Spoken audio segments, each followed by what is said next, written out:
السلام عليكم ورحمة الله وبركاته. اللهم صل وسلم وبارك عليك يا حبيبي يا رسول الله. النهارده بقى ان شاء الله كده معانا تفريزات. انا كنت في السوق وجايبه حبة خضار كده حلوين. معانا كده بقى الجزء التاني بتاع ايه او الفيديو التاني بتاع ايه تفريزات رمضان. كل سنة وانتم طيبين، وربنا يا رب يعود علينا بالخير واليمن والبركات. يا اللهم بلغنا شعبان وبلغنا رمضان، ويا رب يخش على الناس كلها بخير يا رب. معانا النهارده بقى قلقاس وكوسة وبسلة وجزر، ومعانا خضرة ومعانا سلق، ومعانا هنخزن كده برتقال بالجزر وفراولة، ومعانا لفت هنخلله مع بعضينا، ومعانا سبانخ. معانا كده حبة ايه خضار كتار. اليوم النهاردة كان شيق جدا وتعب. يلا نبدأ كده بسم الله ونصلي على الرسول ونشوف هنعمل ايه. جبت هنا القلقاس بتاعي زي ما قلت لكم قبل كده. لازم نغسل القلقاس الاول قبل ما ايه اما اطبخه، او قبل كمان اما اشيله ايه في الفريزر. انا هنا بحب اغسل القلقاس الاول تحت الحنفيه كده، لا بميه سخنه ولا باي حاجه، عشان لو في اي طينه ولا اي حاجه ايه ما تجيش في ايديا وانا بقشره. انا بغسله قبل ما ايه، وهو قبل ما يتقشر كده بس، ما بغسلوش بعد ما اقشره ولا اي حاجه.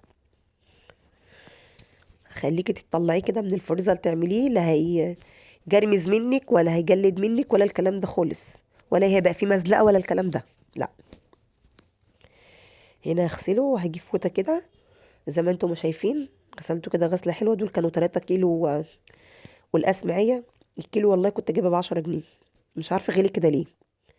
الواحد الاول كان بيجيب الكيلو ب5 جنيه والكيلو وربع بالخمسة. هنا الحوض بتاع نضيف بقى. همسك كده الخضره بتاعتي انضفها. كان معايا ايه 3 ربط من الكزبره. هنضفها كده كويس، وبعد كده احطها في الحوض زي ما انتم ما شايفين. انا بملى الحوض ميه واحط عليهم حبه خل، وايه هغسلها بيهم. الورقيات عامه يا جماعه لازم تغسليها بحبه خل كده، عشان لو فيها اي حاجه الخل بيطهر اي حاجه. هنضف كده ال3 رباط بتاعوتي وايه، وهصفيهم واحطهم برضو على الفوطه جنب القلقاس بتاعنا ده يتصفوا. وبعد كده هنشوف ايه هنعمل ايه اللي وراه.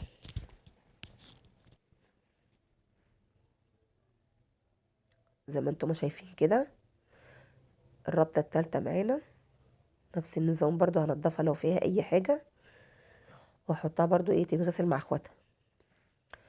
صلوا على النبي كده يا جماعه، وما تنسونيش بالاشتراك، عشان عندنا ان شاء الله كده الفيديوهات الجايه دي فيديوهات حلوه عن رمضان وعن حاجات رمضان. كل سنه وانتم طيبين.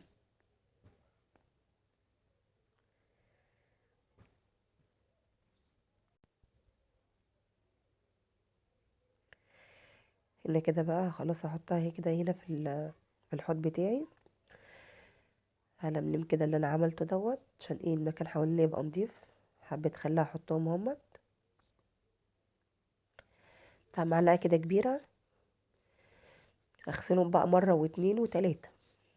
عايزه الميه بتاعتهم بتاعت اخر مره دي تبقى بيضه زي الفل كده بقى. يعني انا عن نفسي انا بشوف كده ان الخضره بتاعتي كده خلاص ما فيهاش اي حاجه. انضف كده الحوض بتاعي واملاه تاني، واغسلهم تاني مره واتنين وتلاته كده يا جماعه. فيها بقى رملايه، فيها طينه، فيها اي حاجه مش نظيفه كده تطلع بالايه بالميه كده والخل. الخل بيشيل اي حاجه، ما بيخليش اي حاجه كده في الورقيات عامه يعني. اي حاجه فيها ورقيات تغسليها ايه حبه خل كده صغيرين. هما مش هيأثروا لا في الطعم ولا هيأثروا في اللون بتاعه ولا اي حاجه، بالعكس. ان شاء الله هنشوفها مع بعضينا وهطلعها لكم خضره زي ما هي من الفريزر. انا كمان هفرز معاكم الخضره. جايبه برضو خضره تانية هفرزها برضو معاكم، وان شاء الله هطلعها كده معاكم هوريها لكم شكلها عامل ازاي. انا بحب افرز الخضره كده في اي وقت. حبيت ان انا مثلا اعمل محشي في اي وقت، اي حاجه كده الاقي عندي الخضره ايه في الفريزر. هنا كده غسلت الخضره بتاعتي زي ما انتم ما شايفين. هركنها ايه، وهجيب السلق برضو بتاعي انضفه كده لو في اي حاجه، وبرضو ايه هبدا اغسله، وبرضو هحط عليه برضو حبه خل واغسله مره واتنين وتلاته. الفيديو بتاع النهارده والله يا جماعه كده كله، بصوا انا فضلت واقفه في المطبخ طول النهار. انتوا شايفين ان الفيديو ساعه بس، والله الفيديو كان وقت طويل جدا لان عملت فيه كام حاجه مع بعضهم.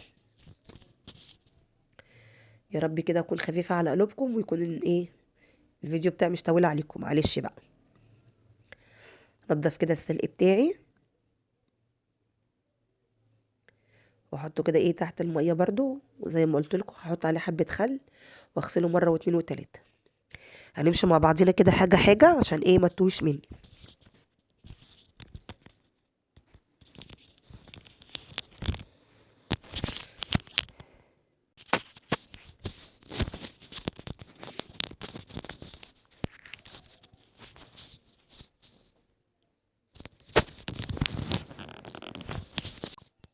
هنا برضو ايه جبت الكوسه بتاعتي كده برضو بغسلها وهركنها برضو ايه على نفس الفوطه برضو كده ايه تنشف. انا بحب اغسل الخضار بتاعي واجيب فوطه كده نضيفه واحطه ايه عليهم. انا جايبه هنا كيلو الا ربع كوسه، كان الكيلو ونص بالعشرة، جايبه كيلو الا ربع بالخمسة. عرفوني كده عندكم الخضار عندكم عامل كام، واكتبوا لي تحت في الكومنتات.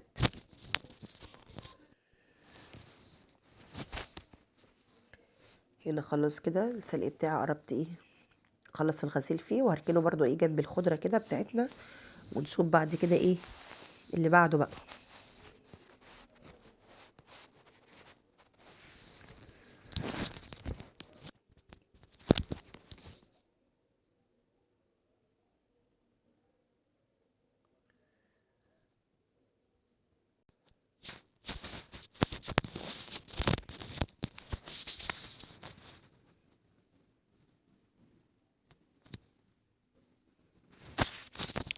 هنا كده خلاص خلصت السلق بتاعنا، هركنه برضو زي ما قلت لكم كده جنب الخضره.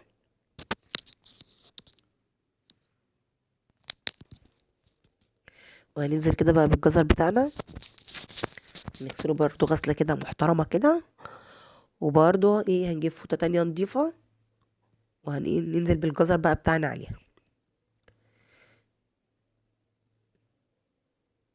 الجزر ده انا جايباه كده للبسله، بس مش هحطه كله للبسله، هاخد منه كده واحدتين اخليلهم مع اللفت. هنا قلت ايه بقى عقبال ما السلق بتاعنا يتصفى من الميه هو والخضره والقلقاس، نفصص كده البسله مع بعضين. هنا عندنا كيلو البسله والله كنت جايبه ب15 جنيه، برضو مش عارفه ايه اللي حصل للبسله. البسله كل واحد كان بيجيب الكيلو ونص بالعشرة، وكان بيجيبها بخمسة. زي ما قلت لكم كده، عايزاكم تكتبوا لي كده في الكومنتات الخضار عندكم بكام. هنفصص كده مع بعضنا البسله كلها، وبعد كده هنقطع الجزر عليها واخزنها كده زي ما هي، بطلعها بقى من الفريزر احطها في الطماطم بتاعتي او الصلصه بتاعتي، لا بتجرمز معايا ولا بتكش ولا اي حاجه. في ناس كده بتحطها في ميه سخنه وتطلعها على طول، لا انا مش هعمل كده. انتوا هتشوفوا البسله دلوقتي هعملها ازاي. هتطلعيها كانك لسه بصي جايباها دلوقتي فريش. هقطع كده الجزر بتاعي، يعني هنا كده زي ما انتم ما شايفين كنت خلاص خلصت تفصيص البسله وحطيتهم ايه جم طبقين، الكيلو بتاعي جم طبقين. كل مره كده كل ما بنزل السوق الصراحه بقوم ايه مثلا جايبه ايه كيلو، كيلو ونص، واقعد ايه اعمله كده. هنا بقى هعمل الجزر بتاعي كله واحطه في قلب الطبق معانا، وهنفصص هنقطع اللي هنقطعه على البسله والباقي ايه هناخده.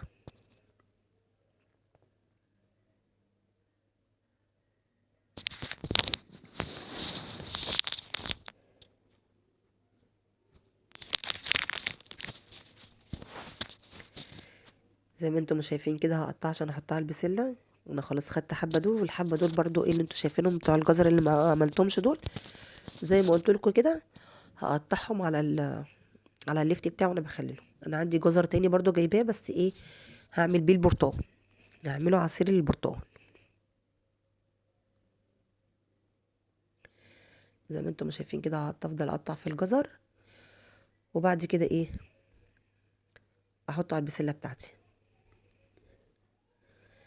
صلوا على النبي كده يا جماعه، افضلوا طول ما انتوا واقفين كده في المطبخ استغفروا كده ربنا، والله الاستغفار بيرفع البلاء كتير قوي عن البني ادم. وهتلاقي الحاجه بتاعتك خلصت بسرعه وكل حاجه فيها بركه، طعمها كده كل حاجه طالعه من تحت ايدك طعمها حلو. وهتلاقيها كمان فيها بركة كده، ربنا مبارك في الحاجة. هنا قسمت الجزر بتاعي، هنا حبة وهنا حبة. حسيت ان الجزر بتاعي كده كتير، اشيل منهم ايه في حبة في الطبق. هقطع عليهم الكوسة بتاعتنا بعد ما ايه ما اقفل الاطباقة بتاعتي دي بتاعت البسلة. انا بحب الاطباقة دي عشان الاطباقة دي ما بتاخدش مكان معايا في الفريزر، وايه بتنضف لي صراحة ربنا الفريزر. ببقى حاطة كده عارفة ده ايه وده ايه وده ايه، ببقى حاطة كده كل حاجة على بعضها وعارفة ده ايه وده ايه. ادي الطبق التاني هركنه كده على جنب عقبال ما ايه ما نشوف ايه اللي بعد كده معانا. هنجيب بقى الايه الكوسه بتاعتنا ونقطعها بقى زي ما انتم ما شايفين كده. الكوسه دي بقى انا هعملها ايه، هقطعها كده حلقان دواير، او هقسم الكوسه نصين كده اهوت. اقطعها بتبقى حلوه بقى معايا برضو. مثلا ايه لشوربه خضار، لطاجن تورلي، اي حاجه الصراحه. اعملها كده في الفرن جنبي لحمه جنب مع صينيه مثلا فراخ مع اي حاجه. بطلعها كده بتبقى سهله ايه معايا. هقطع الكوسه كده زي ما انتم ما شايفين واشرشرها كده بالمقوار بتاعي عشان يعني تدي شكل حلو. هفضل اقطع كده فيها. إيه انا كان عندي برضو حبه فاصوليا في الفريزر بتاعي. هطلعهم كده واحطهم عليها واقلبهم واشيلهم. لو عوزنا جزر عادي ممكن، لو عوزنا قصدي بسله ممكن اخد ايه من البسله اللي ببقى مخزناها. ما عوزتش احط عليها خلاص، مش بحتاج ان انا احط عليها بسله ولا حاجه. وفي ناس برضو ايه بتحط عليها بطاطس. انا برضو لما بطلعها لو هعمل شوربه خضار او طاجن تورلي، لما بطلعها بحط البطاطس متقطعه عليها على طول، ما بشيلش البطاطس متخزنه فيها. لا بقطع البطاطس على طول في الوقت اللي انا هطبخها فيه. هنا كده زي ما انتم ما شايفين خلصت الكميه بتاعتنا معانا. وهقطع الجزر برضو حلقان او انصاص برضو كده زي ما انتم ما شايفين، عادي الطريقه اللي تريحكم. هفضل اقطع كده في الجزر كله زي ما انتم شايفين. وبعد كده ايه هحط الفاصوليا اللي انا قلت لكم عليها. أنا هنا كده حطيت الفاصوليا بتاعتي اهي، هنا بقيت الفاصوليا. بوريكم برضو فاصوليا انا كنت مفرزاها كده. الخضار بتاعي عامه يعني انا ما بحطوش ايه في ميه سخنه ولا اي حاجه، بفرزه كده. هعباها كده بقى في اكياس. هم جم ما شاء الله عليهم كيسين مليانين. هعبهم كده في اكياس. وبعد كده ايه هقول لكم احنا هنعمل ايه. اللي قدامي دي يا جماعه فاصوليا، لا قصدي لوبيا ولا ايه. اللي قدامي دي في الكيس دوت لوبيا. اللوبيا دي برضو ايه انا كنت ايه مخزناها كده برضو في الفريزر. بس ايه بعملها ايه ما بسلقهاش ولا اي حاجه. ببلها مثلا ايه ليله كامله، يعني مثلا من بالليل مثلا ولا حاجه لغايه تاني يوم الصبح. وبشيلها في الفريزر بس. اطلعها بقى من الفريزر بحطها ايه في الصلصه بتاعتي. انما لو سلقتها وشلتها بتتهري كده، بحس ان انا مطلعها من الفريزر مهريه. الفريزر اصلا كده كده عامه ايه بيسوي اي حاجه، بيطلع الحاجه ايه يعني لو انت مسويها بيطلعها لك مهريه. انا هنا كنت بوريك شكلها. هنا بقى نخش على السبانخ بتاعتنا. السبانخ دي مغسوله كويس جدا برضو. الورقيات عامه زي ما انا ما قلت لكم غسلها بحبه خل مره واتنين وتلاته. السبانخ بتتغسل ايه قبل ما تتخرط، ما بتتغسلش بعد ما بتتخرط. لان انت لو غسلتيها بعد ما تخرطيها بتنزلي الحديد اللي فيها، بتلاقي حتى الميه بتاعتها كده لونها اخضر. لا السبانخ هنا عامه بتاعتنا بتتغسل ايه قبل ما بتتخرط،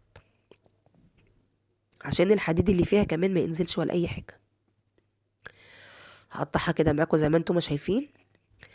انا هنا السبانخ دي برضو كنت جايبها ب10. كنت جايبه ما شاء الله 2 كيلو. احنا بنحب السبانخ عامه يعني. واقطع عليها بقى ايه ربطه كزبره من ال3 ربط اللي انا ايه كنت جايباهم. هقطع عليها كده الربطه دي وهقلبهم كده ببعضيهم. وبعد كده ايه هشيلهم برضو عندي ايه في اكياس او في طبيعه. انا بشيلها برضو كده في الفريزر وباجي اطلعها بتطلع خضرة وجميله معايا. هنا كنت بوريكم اهوت ان انا ايه هقلبها. هشيلها هنا كده معاكم في الكياس بقى زي ما قلت لكم. ما شاء الله يعني جم كيسين يعني مليانين ما شاء الله. يعني انا لو طلعت هعمل ايه الكيس على مرتين على قدنا، او هي مره بس الواحد يعني مره كفايه. لان السبانخ دي برضو بعد ما بتحط في الصلصه كده الطماطم إيه بتهبط هي كده. انتوا شايفينها الكيس ما بتاعها منفوش انما ايه مجرد ما بتتحط في الصلصه كده بتلاقي ايه خست على طول زي ما بيقولوا كده. بص هنا هحط بقى الحبه دول بقى في الكيس ايه تاني، وهنحط الحبه التانيين دول برضو في الكيس التاني اللي هناك ده.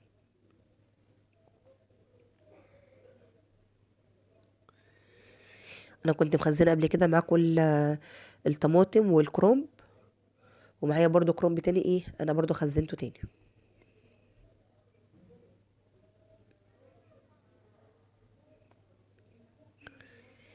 هنا خلاص كده خلصنا السبانخ، نخش بقى ايه على اللي بعده. القلقاس يا جماعه، معايا كده جايبه فوطه نضيفه كده جنبي، ومعايا سكينه امسك القلقاسه كده اقشرها. هنا في طريقتين كده لتقشير القلقاس. ماشي، اول طريقه اللي معايا ديت، اي نعم وجعت ايدي، وجعت ايدي خالص، بس ايه هحاول برضو معاها. زي ما قلت لكم يا جماعه قبل كده في الفيديو اللي فات، لازم نختار القلقاس اللي هي بتبقى لونها وردي من فوق، والقلقاسه اللي فيها ايه بروز، اللي هي بتبقى فيها بروز كده كلها. هنا هقشر القلقاسه بتاعتي كلها. بصي طول ما انا قاعده كده اهوت معايا فوطه نضيفه، امسح السكينه وامسح القلقاسه، امسح السكينه وامسح القلقاسه. انا كده هنا قشرت ايه القلقاسه بتاعتي، واخرطها بقى معاكم. قسمت القلقاسه بتاعتي من النص كده واخرطها معاكم. هوريكم بقى ايه التقشيره التانية. بصي بقسم القلقاسه كده من النص، بس خلي بالك عشان السكينه ما تعوركيش، لان القلقاس ده بيبقى جامد قوي.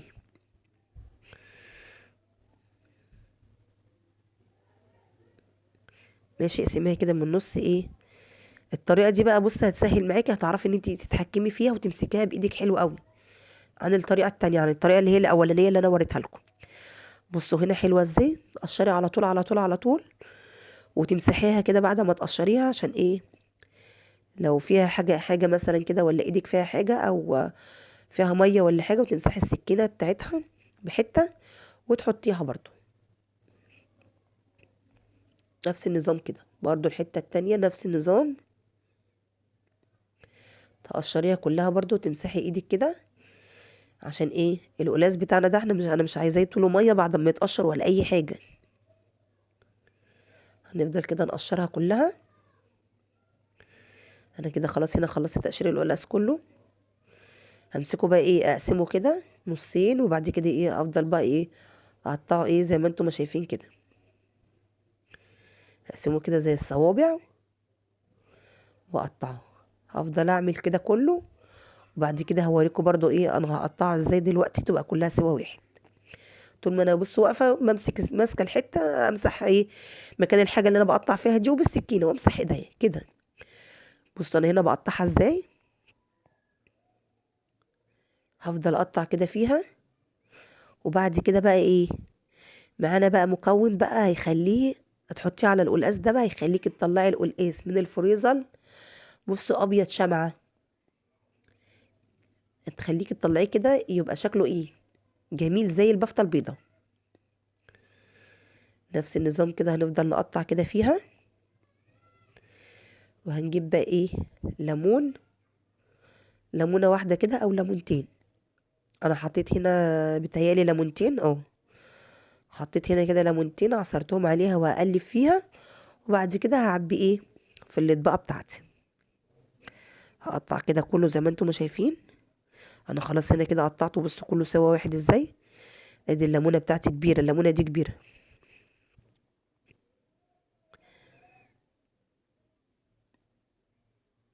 الليمون على فكره مش هيغير طعمه، ولا طعمه يبقى فيه مزازه ولا الكلام ده خالص، لا لا. هتطلعيه هتحطيه في الشوربه بتاعتك، وتسيبي الشوربه كده تسخن، قصدي القلقاس يستوي فيها. وخلاص على كده. وبعد كده هوريكي بقى الطريقه بتاعتنا بقى، ان انت تشيلي السلق بتاعك بيه في الفريزر، وتطلعيه كانه لسه ايه عاملاه دلوقتي، كانه لسه شارياه وعاملاه دلوقتي. هيبقى شكله اخضر وجميل، والقلقاس بتاعك هيبقى شكله برضو اخضر. هنا كده خلاص قلبت الليمون في قلب القلقاس. هجيب الاطباقه بتاعتي اعبي فيها على قد الكميه بتاعتنا اللي احنا هناكل فيها. إيه ما شاء الله هما جم 3 كيلو، دول جم 3 اطباق. يعني حطيت في كل طبق كده كيلو. انا ما وزنتش كده ولا حاجه، هو كده بالويم كده. برضو نفس النظام في الطبق التاني. هحط كده كيس في الارضيه بتاعه الطبق واحط فيه القلقاس. نيجي بقى عند السلق. هاخد زي ما انتم شايفين كده الورق بتاعه، مش هاخد العروق، لا هاخد الورق. هفضل كده اخد الورق بتاعه. وبعد كده معايا ربطتين الكزبره اللي باقيين، همسكهم برضو اقطعهم كده واتقطع نصهم كده اهو، واخد النص التاني اللي هو الورقيات دي، هقطعه برضو كده اهوت نصين، وهنزل بيه بقى على الخلاط بتاعي. هنا انا حطيت في الخلاط حبه ميه صغيرين من تحت خالص، عشان الخلاط بس يمشي في قلب القلقاس بتاعي وقلب الكزبره بتاعتي. جبت هنا الخلاط، هضربهم كده ضربه زي ما انتم شايفين. بس اول مره بس انا حطيت ميه ومش هحط ميه تاني، انا حطيت بتاع ربع كوبايه ميه او نص كوبايه ميه. بص كل شويه هوقف الخلاط وانزل ببقيه السلق بتاعي، كل شويه اوقف الخلاط وانزل ببقيه السلق بتاعي او الخلاط شغال. هفضل كده لغايه ما اخلص كل الكميه اللي معايا. انا بص برضو بوريك اهوت بقيه السلق بنزل بيه والخلاط شغال، ما حطيتش ميه ولا حطيت اي حاجه خالص. هي اول مره بس اللي حطيت بتاع نص كوبايه ميه وخلاص على كده. هفضل كده اضرب في الخلاط زي ما انتم شايفين، الخليط قصدي بتاعي قصدي السلق بتاعي. بعد كده هجيب بقى مصفى طبق تحتها كده زي ما انتم شايفين، وهصفي كل ده. هاخد الميه لوحدها والتفل او هيطلع من السلق ده كده، عايزه الميه بس لوحدها والتفل بتاع السلق لوحده. هوريكم برضو معايا كده نفس النظام دلوقتي هتشوفوه. هفضل اقلب اقلب اقلب اقلب اقلب لغايه ما افصل الاتنين عن بعضهم. بص هنا كده خلاص فصلتهم عن بعضهم. هجيب بقى طاسه واحطها على النار كده، نزلت فيها بحبه سمنه وهشوح السلق بتاعي دوت اللي طلع. انا هنا لا هحط توم ولا هحط كزبره ولا هحط اي حاجه. اول ما اطلعها من الفريزر واجي اعمل القلاص بتاعي، هقوم حاطه ديت السلق بتاعي دوت، التفل بتاع السلق بتاعي دوت، هحطه في قلب طاسه واحط عليهم حبه زيت او حته سمنه برضو كده، واقوم نازله بالثوم بتاعي وحبه الكزبره. الطريقه دي يا جماعه بتخليها لك جميله، مش هحط توم ولا احط اي حاجه. هنا بقى الميه بتاعتي اللي نزلت من السلق هعبيها كده في في اكياس كده اهوت، على قد كميه القلقاس اللي معانا. انا هنا جم ما شاء الله معايا 3 اكياس وما شاء الله عليهم يعني كتار، مع على قد 3 كيلو القلقاس اللي معانا. هجيب هنا بقى كده خلاص كانت كانت استوت.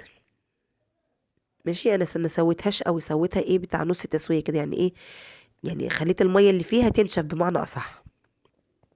هجيبها كده اشيلها من على النار واسيبها تبرد، وفي الاخر بقى بعد ما تبرد كده هعبيها برضو في اكياس جنب الميه بتاعت السلق بتاعتنا دي. زي ما قلت لكم انا لا حطيت توم ولا حطيت اي حاجه. لما اطلعها كده من التلاجة هحط التوم بتاعنا فريش كده عشان يعمل ريحه في القلاص جميل ويدي طعم كمان اجمل. هنا بقى لما اطلع القلاص هنزل بالميه اللي انا شلتها بالميه بتاعت السلق دي، هنزل في القلاص عادي بعد ما يستوي. وبرده ديت التفل دوت هحمره برده كده في التوم بحبه الكزبره كده، وتشرب بيهم القلاص بتاعنا. بس الطريقه دي انا بعملها يعني بقالي كتير. بطلع القلقاس جميل واللونه بيبقى اخضر كانك لسه عامله السلق دلوقتي. جم 3 اكياس معايا على قد ال3 كيلو قلقاس. انا كنت احطهم كده وبعد كده لقيتهم الكيس هتتزحلق من على القلاص من فوق في الفريزر، لا شلت ده لوحده وهلم دول كده كلهم في في طبق لوحدهم احطهم. اما عاوزه اطلع هاخد كيس من ده وكيس من ده احطه على القلقاس على طول. الطريقه دي هتسهل معاكي على طول. اتعبي بس معلش يوم واحد عشان طول شهر رمضان كده ان شاء الله يعني ترتاحي. رمضان مش للاكل وبس يا جماعه، رمضان ان احنا نصلي ونصوم ونمسك المصحف كده نقعد نقرا فيه. المفروض اصلا الكلام ده يعني يحصل طول السنه. هنا خلاص خلصت القواس بتاعي. هنخش بقى ايه على الفراولة. معايا هنا كده 2 كيلو من الفراولة. هغسلهم برضو ايه، هسيب الحنفية كده عليهم واغسلهم مرة واتنين وتلاتة يا جماعة، عشان زي ما انتم عارفين ان الفراولة دي بتبقى مزروعة في الرملة، بتبقى كلها رملة. حتى انت لو جيتي بصيتي في الطبق اللي انت بتغسلي فيه الفراولة او الحاجة، هتلاقي رملة ناعمة من تحت خالص. بص هفضل اغسل فيهم مرة واتنين وتلاتة كده لغايه ما احس كده ان ايه، ان الفراوله بتاعتي بقت نضيفه قشطه كده، ما فيهاش ولا رمله ولا فيها اي حاجه خالص.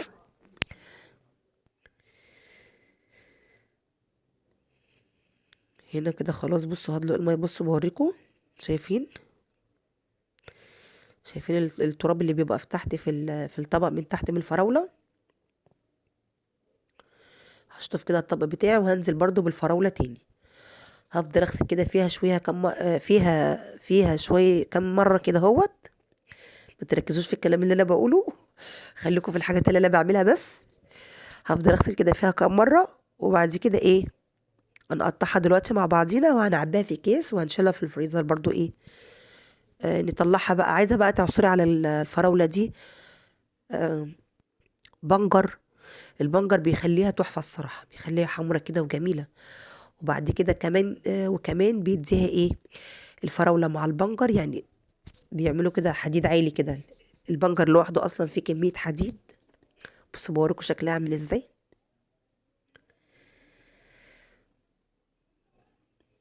هنزل هنا كده بقى اصفي الميه اللي فيها دي لان كان لسه فيها ميه. وهنزل هنا بحبه هقطعهم، وبعد كده ايه، الحبه دول كنت خدتهم عملتهم عصير. وبعد كده الباقيين بقى دول ايه هقطعهم ايه واعبيهم برضو معاكم ايه في كيس. هفضل اقطع كده فيها زي ما انتم شايفين. اشيل الورده بتاعتها ديت ايه واقطعها نصين لغايه ما نخلص كل الكميه بتاعتنا اللي معانا. وبعد كده ايه اعبيها في كيس. بعد كده بقى نخش ايه على عصير البرتقال. يا محلاه عصير البرتقال بقى كده على الفطار. يا سيدي يا سيدي. بصوا شكل الفراوله عايزه تتاكل كده لوحدها اصلا. هنا كده خلاص بقى هعبيهم معاكم. انا عبيتهم على كيسين الصراحه. ده غير بقى كل اللي داخل واللي طالع عمال ايه ياكل منهم. قلت لا، اما الحق اشيل الفراوله بتاعتي.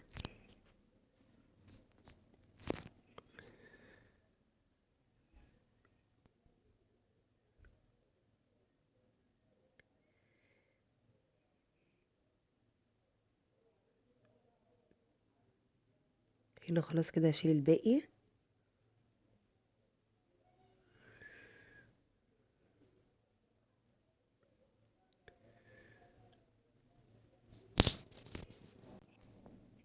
ويبقى كده خلصنا الفراولة بتاعتنا. نخش بقى ايه على اللي بعد كده. البرتقال يا سادة. هنا برضو زي ما انتم شايفين مليت الحوض بتاعي برضو، ونزلت بالبرتقال بتاعي هغسله كويس جدا هو والجزر. هفضل اغسل كده فيهم شوية. هفضل اغسل كده فيهم شوية حلوين. البرتقال ده ساعات بيبقى فيه طينة كده عشان ايه، وانتي ماسكاها تقشريها من الطينة ما تجيش في ايدك ولا الكلام ده. نغسل شوية حلوين كده برضو فيها. ونغسل الجزر. هجيب برضو كده ايه فوطة نضيفة، وهنزل بالبرتقال بتاعي كده عليها وايه، وهمسح البرتقال كده هنشفه ايه واحدة واحدة.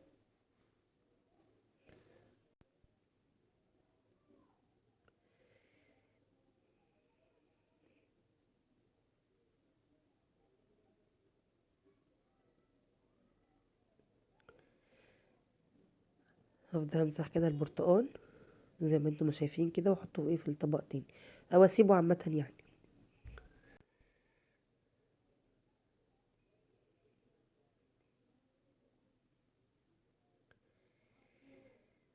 بعد كده بقى اجيب البرتقال بتاعي بعد ما ايه مسحته. انا بحب ايه بشر البرتقال ده اصلا بحب اشيله عندي كده في الفريزر، او انا اشوفه كده اسيبه ينشف كده بره. بعمل مثلا فيه زي ما قلت لكم قبل كده، بعمل بيه بط بالبرتقال. بحطه مثلا ايه في الفراخ وانا بغسلها، او في اي انواع من الطيور وانا بغسلها. بحطه مثلا في الكيكه. بسيبه كده يغلي كده على البوتاجاز شويه، بخلي ايه لو مثلا عامله سمك ولا اي حاجه بيضيع لي اي زفره من ريحه المطبخ ولا اي حاجه. يعني قشر البرتقال دوت ليه طرق كتيره يا جماعه، وهوريكم كده مره واحنا بنعمل بيه ايه. الصابون بتاع المواعين بتاعنا. هفضل كده ايه ابشر البرتقال او ايه، او اقطعه زي ما انتم عاوزين، مش لازم حتى تبشروه وتاخدوا القشر بتاعه. قطعوا كده في البرتقال بتاعكم، وبعد كده قطعوا حلقان زي ما هتشوفوا دلوقتي، وشيلوا منه البذر. وايه، وهاتوا الجزر بتاعكم برضو قطعوه واحده واحده بس كده، وانا هقول لكم هنعمل ايه. كده خلاص بقى هقشر البرتقال اللي معايا دوت اللي انا بشرته. انا خدت ايه حبه ايه بشر البرتقال، ركنتهم هناك كده زي ما انتم ما شايفين. هقشر بقى البرتقال بتاعنا، وهشيل ايه الحته البيضه اللي عليه بره دي، عشان الحته دي لو فضت في البرتقال بتعمل لي ايه مراره في العصير. لو العصير مثلا قعد منك من حبه مثلا لتاني يوم ولا حاجه، مش هيعمل مراره طالما انت شايله ايه الحته البيضاء اللي عليه من فوق دي. انما لو سبتيها هتلاقي العصير بقى ايه مجرد ما فيش ساعه كده وهتلاقيه عمل مراره معاكي. هقشر بقى البرتقال بتاعنا كله، وهوريكم دلوقتي ايه هنعمل ايه فيه. زي ما قلت لكم كده بقطعه حلقان، لو في بذر ولا لو في اي حاجه ايه شيلوه. اخش برضو كده على البرتقانه التانية اقشرها، نفس النظام برضو اقطعها حلقان كده، واشيل من عليها اي ايه قشره بيضه من بره، وبعد كده هقطعها.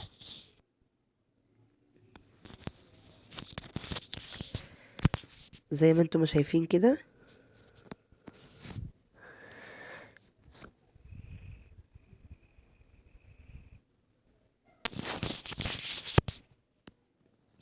هقطع دي برضو كده معايا حلقان زي ما انتم ما شايفين، ولو فيها اي بذرة او اي حاجة برضو ايه هشيله. هنا الجزر بتاعي انا كنت قطعته معاكم بس الحتة دي ما جاتش، هشيله كده اهوت بقى وسلقته. هشيله كده في اكياس على قد ايه البرتقال اللي معايا.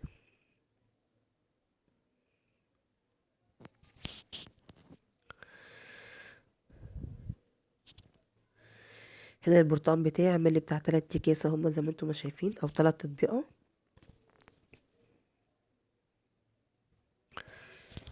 زي ما قلت لكم حته الجزر دي ما جاتش معاكم، همسك الجزر بتاعي كده انضفه برضو واقطعه كده حلقان، واحطه في ميه، واحطه على البوتاجاز. احطه كده حله، اجيب حله كده فيها ميه واحطه على البوتاجاز واسيبه يتسلق ايه 3/4 سلقه كده، عشان انا برضو لسه هحطه في الفريزر، او نص سلقه كمان عشان لسه برضو هحطه في الفريزر. هطلعه اضربه مع البرتقال ايه، لا يبقى مهري قوي ولا يبقى ايه مش مستوي.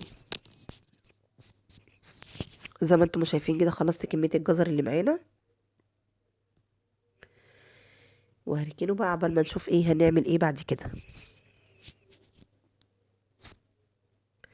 بصوا بوريكم الجزر والفراولة والبرتقال، الوان اشكالها جميلة الصراحة.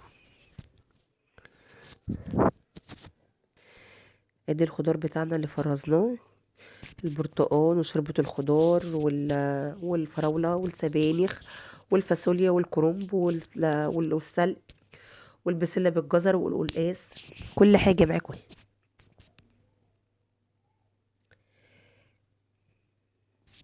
ده الكرنب اللي كنت مفرزاه معاكم قبل كده،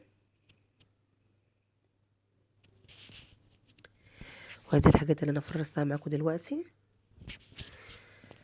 وبعد كده بقى نخش بقى ايه على اللفت، نخش على المخلل.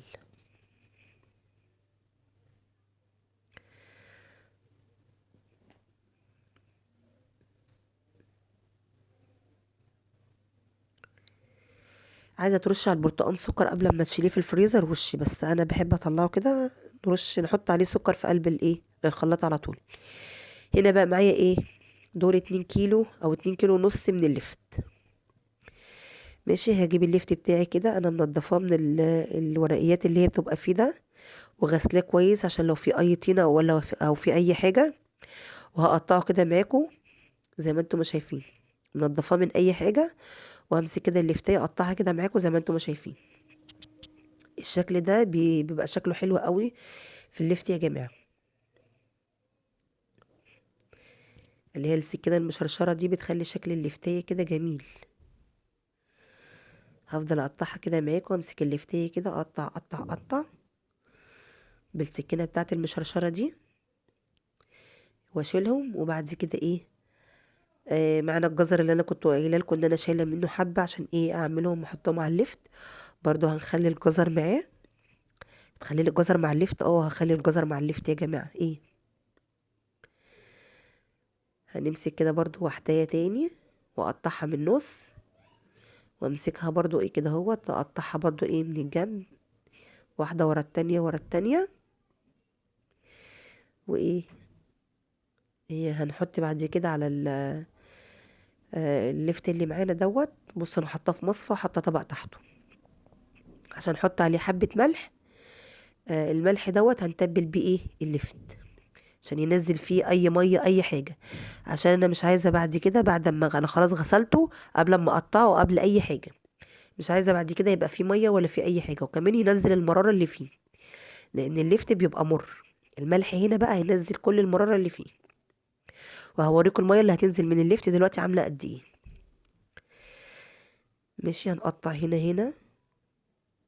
وهوريكم بقى هنحط بقى ايه كام مكون كده على الليفت بتاعنا، هيخليك وانت بتفتحي البطرمان تشمي ريحه روعه، نفس الريحه اللي بتشميها عند بتوع المخلل.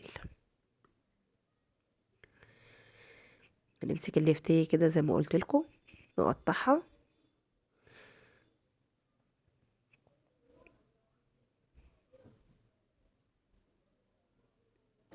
في ناس برضو بتعمل العصيان بتاعتها دي. بص هنا كنت بوريكم الليفتيه بتاعتي ايه، عامله زي الاسفنجه من جوه. اللي بالمنظر ده كده ما تشتروش، تجيبيش الليفت الكبير قوي ده.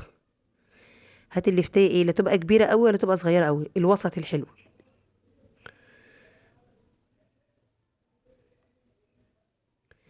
الليفت ده يعني ربنا يخليها لي يا رب، امي هي اللي جايبه لي الصراحه، فجابته لي من عند الراجل اللي بيعدي، فما قدرتش اقول لها ده حلو ولا وحش. تسلم ايديها، ربنا يخليها لي يا رب.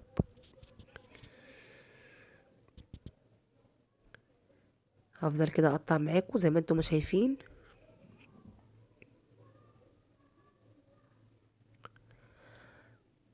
وبعد كده بقى هنجيب ايه، الجزر بتاعنا، ونقطعه برضو بنفس الطريقة دي وبنفس الشكل ده. الشكل ده يا جماعة، عارفين بقى المخلل اللي انتوا بتجيبوه كده من بره، اللي بيبقى متقطع بالطريقة دي وعليه كده لون زي اللون اللي هو الأحمر ده، هو ده اللي هنعمله مع بعضينا النهاردة بقى.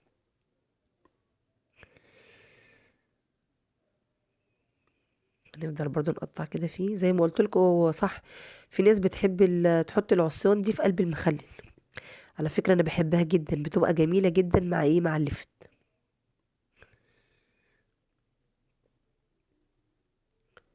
افضل كده اقطع اللفت بتاعنا خلاص ايه قرب يخلص.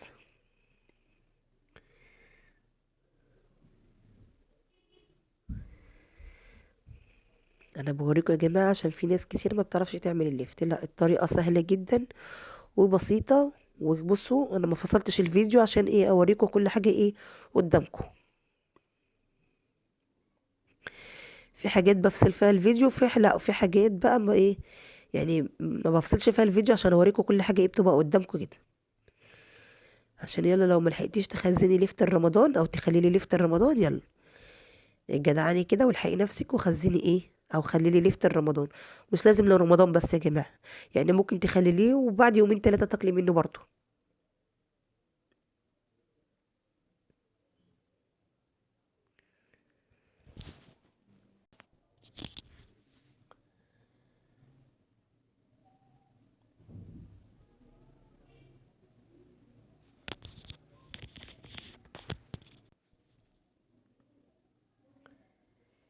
خلاص بتهيالي دي كده اخر واحدة في اللفت.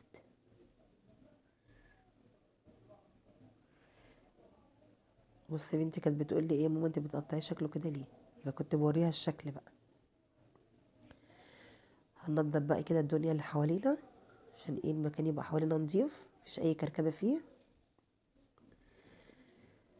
وايه بوريكم هنعمل ايه. بصوا كنت بوريكم هي دي العروق يعني ايه ان احنا ممكن نخلي لها معلفه. هجيب بقى الملح بتاعي وهنزل كده ب3 معالق ملح ولا معلقتين ملح ولا حاجه، وهسيبهم بقى كده ايه الملح اللفت بتاعي يتبل في قلب الملح، ينزل كل المراره اللي فيه زي ما قلت لكم والميه اللي فيه. وبعد كده ايه هرجع له تاني، اسيبه بتاع 3 4 ساعات كده وبعد كده ايه هرجع له تاني. هنا بقيت الجزر بقى ايه اللي كان معايا، هفضل اقشر فيه اقشر فيه اقشر فيه زي ما انتم شايفين كده. وبعد كده ايه هوريكم ايه التخريطه بتاعته برضه شبه بايه، شبه التخريطه بتاعت اللفت.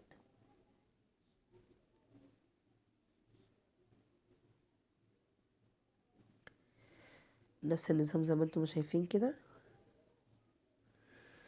معلش بقى الفيديو طول عليكم بس معلش عشان ايه كل حاجه تبقى قدامكم كده وشايفينها.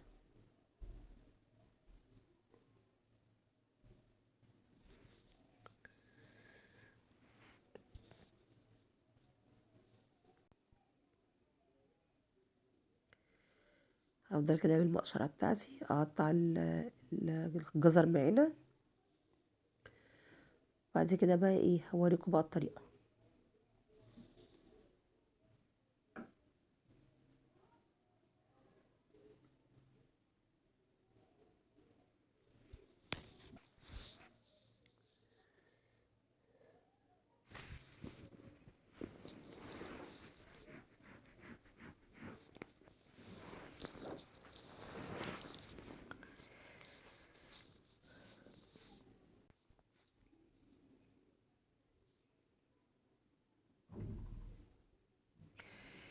هنا بصوا بقى التخريطه دي، عايزه تخرطيه كده تسيبيه كده تحطيه في قصدي تخليه كده مش مشكله.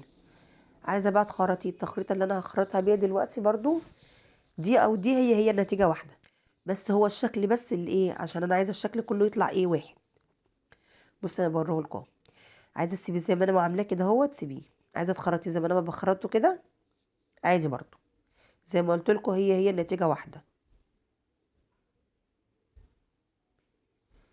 هفضل كده اقطع في الجزر بتاعنا كله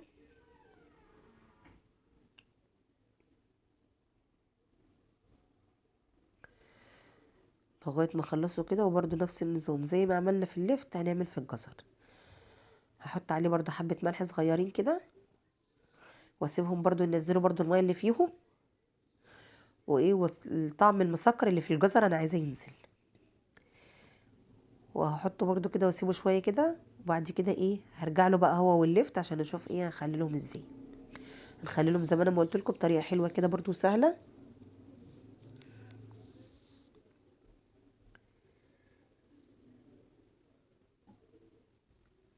هفضل اقطع كده في الجزر بتاعي لغايه ايه ما اخلصه. كده كنت واقفه عماله اكل من الجزر، الجزر اصلا طعمه مسكر وجميل، فايه كنت عماله اكل فيه.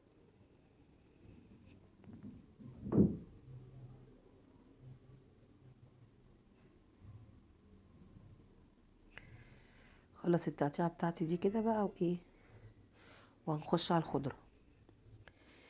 معايا كده كنت جايبه 3 ربط من الخضره، جايبه 3 كزبره 3 بقدونس 3 شبت. هغسلهم هنضفهم كده الاول وهغسلهم معاكم زي ما بغسلهم عادي. وبعد كده اسيبهم يتصفوا شويه وهخرطهم معاكم كده واشيلهم برضو في الفريزر. بحب اشيلهم في الفريزر ايه مثلا حبيت في اي وقت طقت في مخي اعمل محشي الاقي عندي الخضره.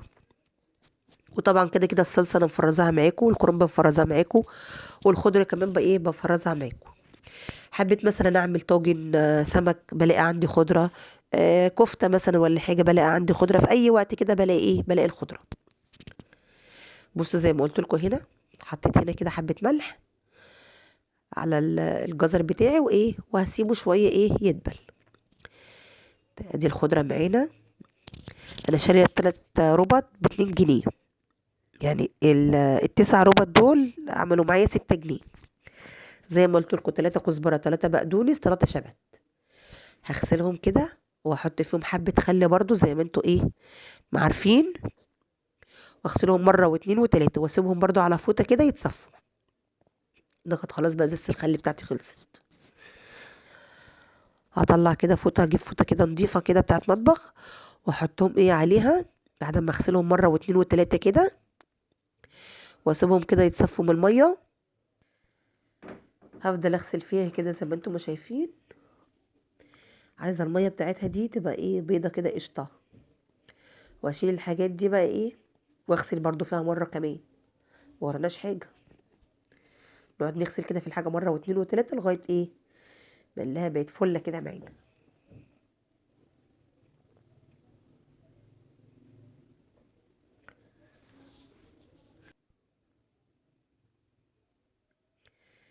بصوا بننزل اي حاجه لو في الحوض في رمله ولا اي حاجه من الخضره، بقوم منزلاها كده وانزل بالخضره تاني، اغسلها برضو مره واتنين وتلاته. معلش يا جماعه الفيديو طويل النهارده، معلش انا عارفه ان انتوا تزهقوا مني قوي النهارده، بس معلش.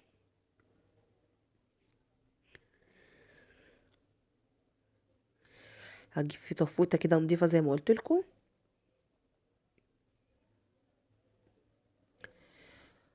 واحطها كده ايه، واشيل الخضره معانا دي تتصفى.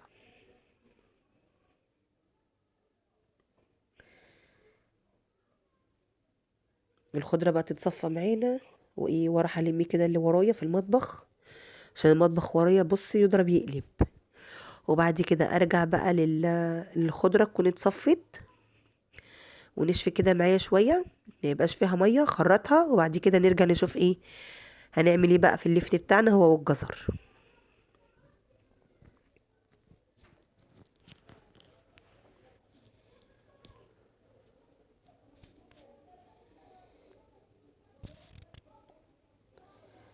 هنا هديها برضو شطفه كمان كده.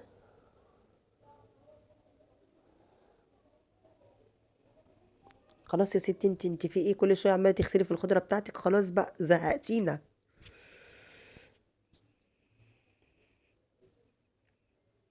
معلش يا جماعه، معلش معلش، انا والله كمان مسرعه الفيديو.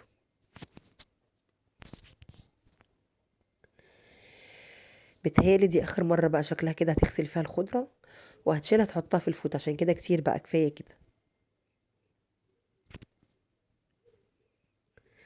اهي سمعت الكلام اهيت، وخلاص اخر مره بقى كده، وخلاص بقى كده كفايه. اهي هنحطها بقى على الفوطه زي ما قلت لكم كده تنشف، عقبال ما نروح نفصل الفيديو نروح نلم اللي ورانا، وبعد كده ايه ارجع لها. انا هنا يا جماعه ايه ما فصلتش الفيديو والله، ريحت ولا اي حاجه، لا والله رحت اشوف برضو ايه هعمل ايه. زي ما قلت لكم هو يوم تعب، بس معلش. كده الخضره بتاعتي كانت نشفت معايا، همسكها ايه كده بقى اخرطها كلها كده ايه، وبعد كده اشيلها في اكياس، وبعد كده ايه نروح نشوف المخلل بتاعنا هنعمل فيه ايه.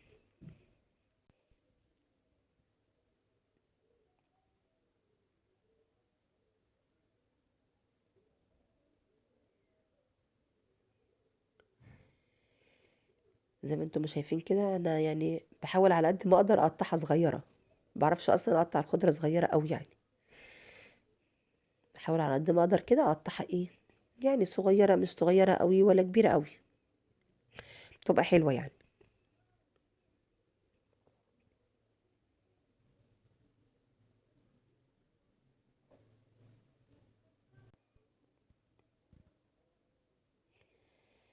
نفضل كده نخرط الخضره، خرط خرط خرط.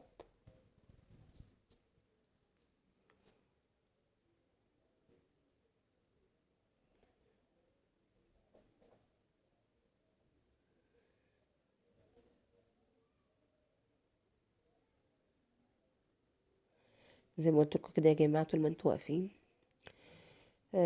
سبحان الله وبحمده سبحان الله العظيم. اي حاجه كده يا جماعه، تفضلوا طول ما انتوا واقفين كده في المطبخ بتعملوا اي حاجه استغفروا صلوا على الرسول. والله بتلاقي كل حاجه معاكي خلصت بسرعه، تاخدش وقت معاكي والله، وفي نفس الوقت برضه بتاخدي حسنات.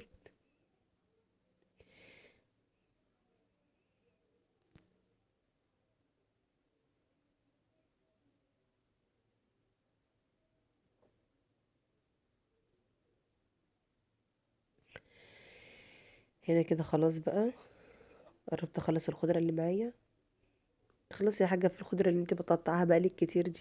عايزين نخش على اللفت بقى نشوف هنعمل فيه ايه. عمالة تقولي خلاص هنخلص الخضرة ونخش على اللفت، نخلص الخضرة ونخش على، مش شايفين احنا حاجة يعني بتخلص. معلش معلش استحملوني، معلش معلش.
الحمد لله الحمد لله يا رب، خلصت الخضرة بتاعتها. هتعبيها بقى في الكيس. انا هعبيها في كيس دلوقتي كده. هيجوا معانا كده كيسين حلوين كده ما شاء الله عليهم، مليانين كده على اخرهم، مش على اخرهم قوي يعني. يا ساتر، قعدت كتير قوي تقطع الخضرة، ايه ده؟ هي شكلها سابت الكاميرا، نسيتها ولا ايه وهي بتقطع الخضرة؟ معلش معلش معلش.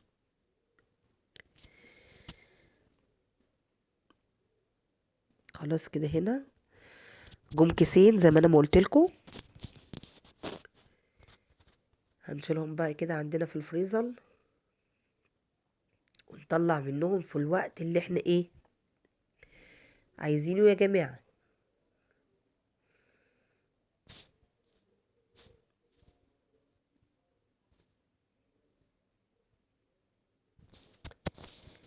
هنا بطلع الهواء منهم كده واربطهم، وبعد كده ايه هشيلهم. بصوا بقى خضرة وجميلة ازاي، يا حلاوتك يا خضرة في الفريزر. يا سلام يا سلام.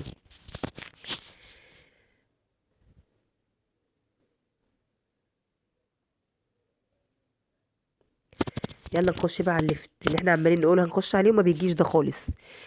معايا كده هنا بنجرية حلوة كده جميلة، هغسلها كويس جدا عشان لو فيها طينة ولا لو فيها اي حاجة، وهقشرها كده معانا زي ما انتم ما شايفين. بعد ما اقشرها واخلصها هجيب الخلاط بتاعي، واقوم ايه بقى اعمل ايه، اقوم ايه ضربوها في الخلاط. هضربها في الخلاط، هضربها في الخلاط. ايه ده يعني مش هتقطعيها وتحطي فيها ميه وتحطيها كده على البوتاجاز تغلي معاكي، او تنزل اللون اللي فيها ولا حاجه؟ لا يا جماعه مش هعمل كده. طب مش هتقطعيها كده سليمه وتحطيها على الليفت؟ لا برضو يا جماعه مش هعمل كده. زي ما قلت لكم حطيت في الخلاط بتاعي حبه ميه من تحت صغيرين كده، بتاع ايه نص كوبايه ميه، وهقطعها كده زي ما انتم ما شايفين، وهحطها ايه في الخلاط بتاعي تتضرب كده زي العصير. وهقول لكم هنعمل ايه دلوقتي بقى ايه. هنعمل كده حاجة عظمة. هنخلي لك بقى اللفت بتاعك ده احمر كده وجميل. بص ايديا اصلا بقت حمرا ازاي من اللفت، من قصدي البنجر بتاعي ده. يا سلام بقى لو تحط عليه حبة سكر بقى مع حبة فراولة زي ما قلت لكم كده، وتضربيه في الخلاط وتشربوه. يا سلام يا سلام على كمية الحديد اللي فيه. انا هنا ضربته في الخلاط وركنته هنا على جنب. بصوا بوريكم المية اللي نزلت من الجزر، وهوريكم برضو المية اللي نزلت من اللفت عاملة ازاي. بصوا لونها ازرق ازاي. دي بقى كده فيها المرارة كمان بتاعت اللفت. هنركن كده على جنب، نحطهم في الطبق بتاعنا ده، ننزل بيه كده اللفت كده وعليه الجزر. قلب قلب قلب قلب. ايه هنجيب بقى ايه؟ هنصفي بقى، لا لسه هنصفي معانا البنجر اللي احنا ايه ضربناه في الخلاط.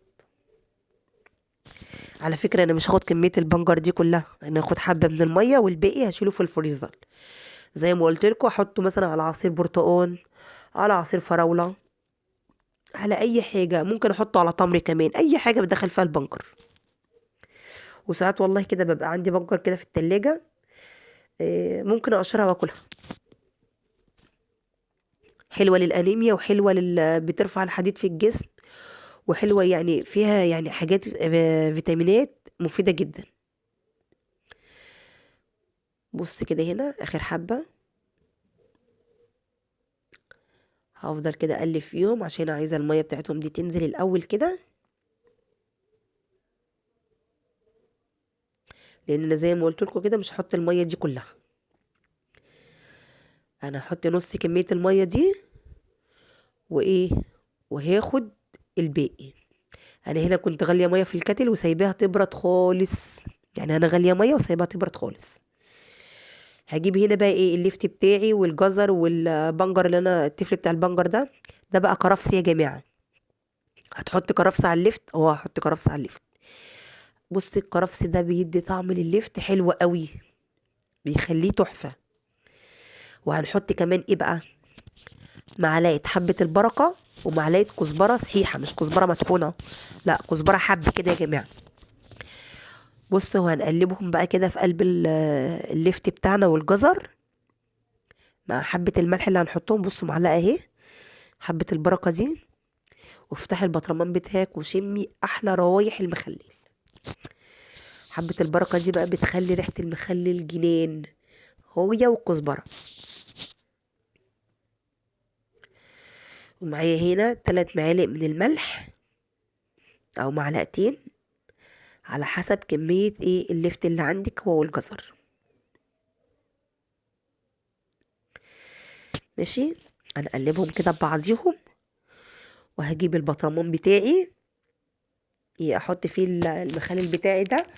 وبعد كده هنزل ايه، هحط الميه اللي انا قلت لكم غلياها معاكم، غليها في الكاتل وسايبها تبرد خالص. انا عايزاها تبرد خالص، مش عايزه ميه ايه سخنه على اللفت، لا انا عايزاها تبرد خالص كاننا جايبينها من الحنفيه. هحطها على ميه البنجر بتاعتي دي وايه، وهملى بيها البطرمان بتاعي، والباقي اللي هيتبقى هشيله. بصوا الشكل هنا، خروش على الالوان يا خروشي. ايه ده، ايه ده يا ست انتي ده. هجيب بقى البطرمان بتاعي ده مغسول بميه سخنه ومتنشف جدا. هنزل كده بقى فيه باللفت بتاعي. بصي كبسي كده اللفت في البطرمان كده. هو لسه كمان اللفت هينفش كمان معاكي، لان احنا زي ما قلت لكم كده احنا كنا حاطين عليه ملح فدبل معانا. لا لسه كمان بقى لما تحطيه كده بقى في البطرمان وتخليه هتلاقي ايه نفش معاكي كده عالي في البطرمان. وافتحي بقى منه، عايزه تسيبيه لغايه رمضان سيبيه، عايزه تسيبيه بعد اسبوع كده ولا حاجه، وكيلو منه بقى كلي احلى ليفتي بقى. وريحته بقى مش عايزه اقول لكم زي ما قلت لكم. الكرفس هنا مع حبه البركه مع معلقه الكزبره اللي انا حطيتها الصحيحه، يا خروشي يا خروشي. الريحة انا اصلا كنت شاماها من قبل ما احطه في قلب البطرمان بتاعي واخلله. هجيب بقى هنا ايه المية. بص همسح كده ايه بالمنديل اي حاجة، لو انا بهدلت البطرمان بتاعي من بره ولا من على الحرف بتاعه من فوق ولا اي حاجة، فهمسحه كده. قد المية بتاعتنا اللي انا قلت لكم غليها من الكتل. ماشي ايه، هنزل بالبنجر كده عليها، او هنزل بيها هي ايه بالبنجر، بالبنجر عليها اقلبها كده. وبعد كده ايه انزل بالمية دي على الليفت بتاعنا، وخلاص بقى اغطيه. وخلاص كده الليفت بتاعنا خلص معانا. بص هحطه في مية لغاية ايه، لغاية الاخر بتاعه. وبعد كده بقى اغطي الليفت واركنه واسيبه. وننضف بقى حوالينا الاول يا جماعة، ما تنسوش. بص الشكل بتاع الليفت اصلا ايه، المية بتاعت البنجر عاملة ازاي، يا خراشي على الجميل. هنا المية دي بقى الباقي ده هشيله. وهنا انا بقى كنت مخلله زيتون في الوقت الزيتون لما طلع في الاوان بتاعه كنت مخليلاه وشايلاه برضو. كنت عامله الثلاث برطمانات دول. لو عايزين الفيديو بتاعه ابقى انزله لكم. الميه دي بقى اشيلها في الفريزر، نطلعها في اي وقت نعمل بيها ايه اي حاجه. ادي الليفت بتاعنا، وادي المخلل اللي انا بقول لكم عليه. بصوا شكله عامل ازاي، زيتون اهوت. اللي على وشه ده قشر الليمون من فوق وسايبه. وده برضو بطرمان زي هوت. ومعايا بطرمان تاني، لو عايزين الطريقه بتاعته قولولي وانا انزله لكم. معلش الفيديو بتاعنا كان طويل شويه النهارده عليكم. يا رب تكون وصفاتي النهارده كلها عجبتكم. ولو اول مره بتشوفي قناتي بقى ما تنسنيش باللايك والشير والسبسكرايب والاشتراك يا جماعه، عشان يوصل لكم كل جديد مني. يا رب اكون خفيفه على قلوبكم. معلش برضو تاني مره الفيديو بتاع النهارده كان طويل شويه عليكم. والسلام عليكم ورحمه الله وبركاته.